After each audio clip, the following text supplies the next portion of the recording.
Hey y'all. So, it's been a while since I've made a video and just yapped about stuff, right? We'll talk about a few things over the next few videos. First off, Sonic Racing Crossworlds. This game has been nothing short of a phenomenon since it got revealed, with it only growing even more as people got to actually play it. And I can say up front, in my opinion, you should definitely believe the hype. When people that don't even play racing games and the like are buying the game off the sheer fun factor alone, you know you've got something special on your hands. While I don't talk about it a ton on social media or anything, I love Sonic racing games. I'm not like super cultured, right? I haven't played Sonic R, for example, or some of the fan games that are out there. I got my start in Sonic and All-Stars Racing Transformed. Someone who I used to date got me into the game. They were super good at it and taught me everything I knew about it, and it just made me fall in love with the game even more. I went from there to Sonic Riders. Love that game. Then from there to Team Sonic Racing. That game gets a lot of flack, but I actually had people to play it with pretty consistently, and used to stream it a lot, so my experience was pretty different from a lot of people's experience with the game. Since I got to play it with the team mechanics being the focus, like it was designed, so I had a blast with it. So, when Crossworlds was announced, I was already locked all the way in. It wasn't an if I would get that game, but when I would.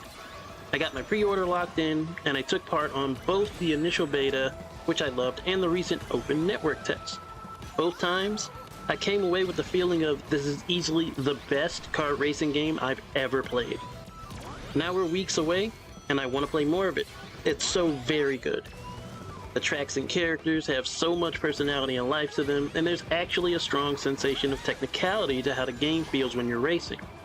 The skill floor is low, but the skill ceiling is high. Between customizing your vehicles, equipping various gadgets, and even pairing them with specific racers, everything you do has an impact on your overall performance, and that's before you even get into what it makes the racing itself tick. The tracks you race on have shortcuts you can take, areas where you can do tricks that can help pull ahead, spots where you can use certain items to create cuts and areas to bypass turns, so you can maintain your high speed, and even more. And that's without taking the crossworld mechanic into account, where you go through these massive travel rings that can take you to sections of different tracks altogether, giving races this feeling of never really being the same.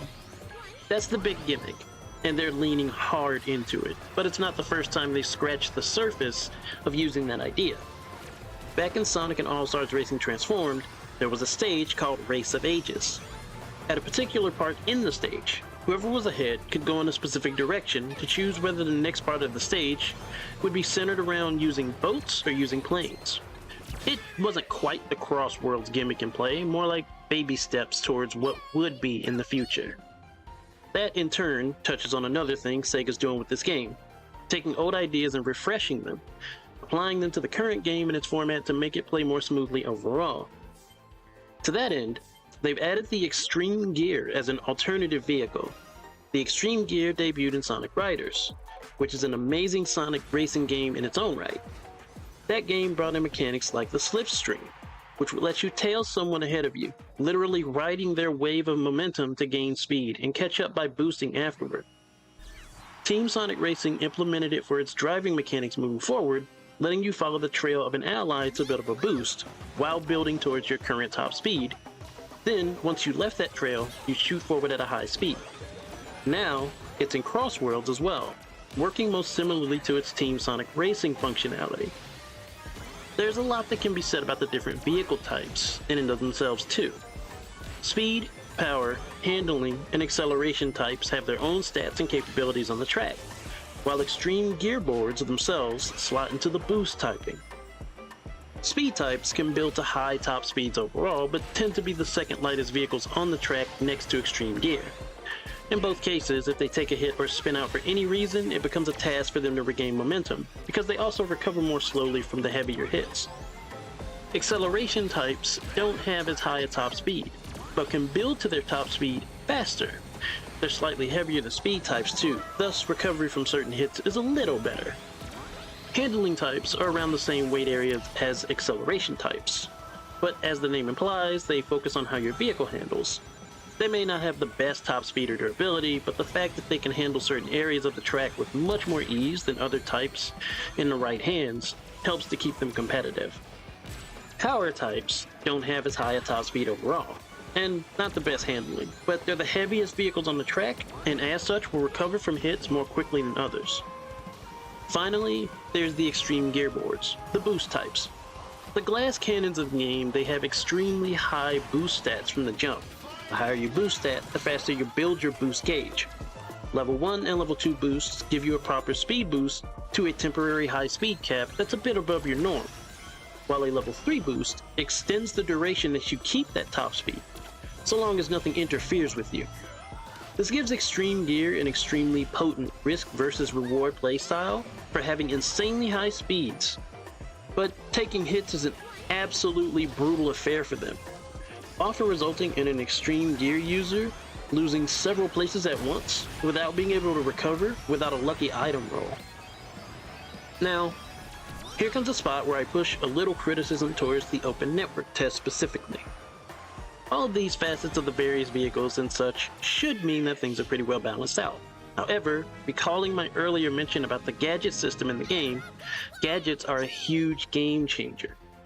There are gadgets that let you fill your level 1 and 2 boost gauges faster, ones that give you a higher ring count limit, ones that can give you specialized boosts that give you increased speed for igniting your boost with frame perfect accuracy, gadgets that give you items at the start of the race, or give you a higher chance of getting certain kinds of items.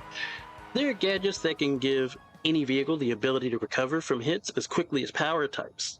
And yes, this can be equipped to power types to make their recovery even faster. And the list goes on. While there's sure to be loads more gadgets, more vehicle parts for stat alterations and so on, in the network test specifically, with what we had, the top of the pile without question was the extreme gear, coupled with a boost-based gadget build. In the right hands, a boost-based extreme gear user could easily pull excessively ahead of everyone else on the track, due to their already high boost stat being bumped up even higher by the build, used in conjunction with the level 1 and 2 speed boosts.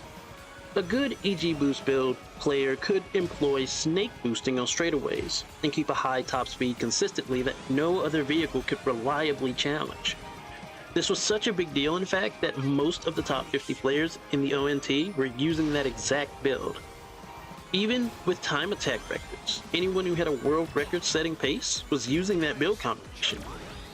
While I certainly imagine that there will be more things in place in the full game to help with counterbalancing the sheer dominance of the extreme gear boost build combo in the full game, it was a bit saddening to see the customization suffer due to that imbalancing, and I hope that that gets addressed.